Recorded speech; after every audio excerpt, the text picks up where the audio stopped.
Hello again, class. Today we are going to look at inverse operations for addition and subtraction. Remember, inverse you can think of turning something upside down, or you can think in plus, it will become minus, and minus will become plus. That is the opposite operation. So when we do the inverse operation, you can now think of a person that was standing upright, and that person is now standing on his hands. So when he was standing upright, his head was at the top and his feet was at the bottom.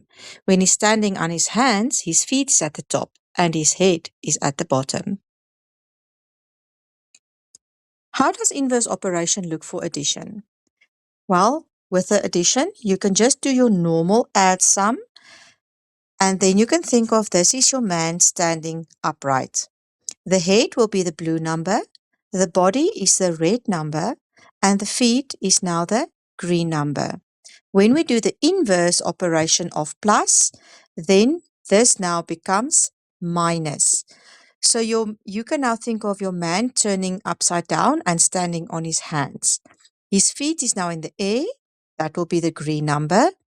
The red number that was the body is still at the body space, but it now turned from plus to minus.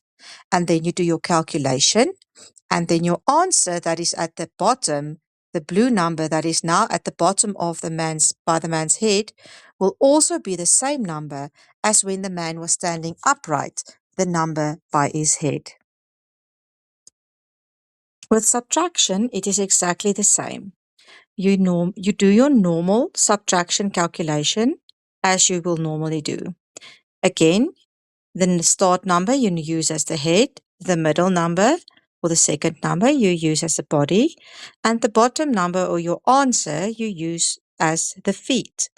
Then with inverse operation for minus, it becomes plus. So now your little man is again standing on his hands with the feet up in the air. So your answer at the original number will now also be the first number by the feet.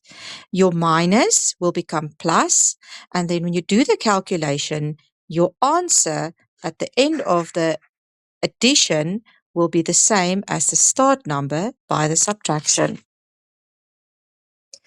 Good luck with doing inverse operations. I know you can do this.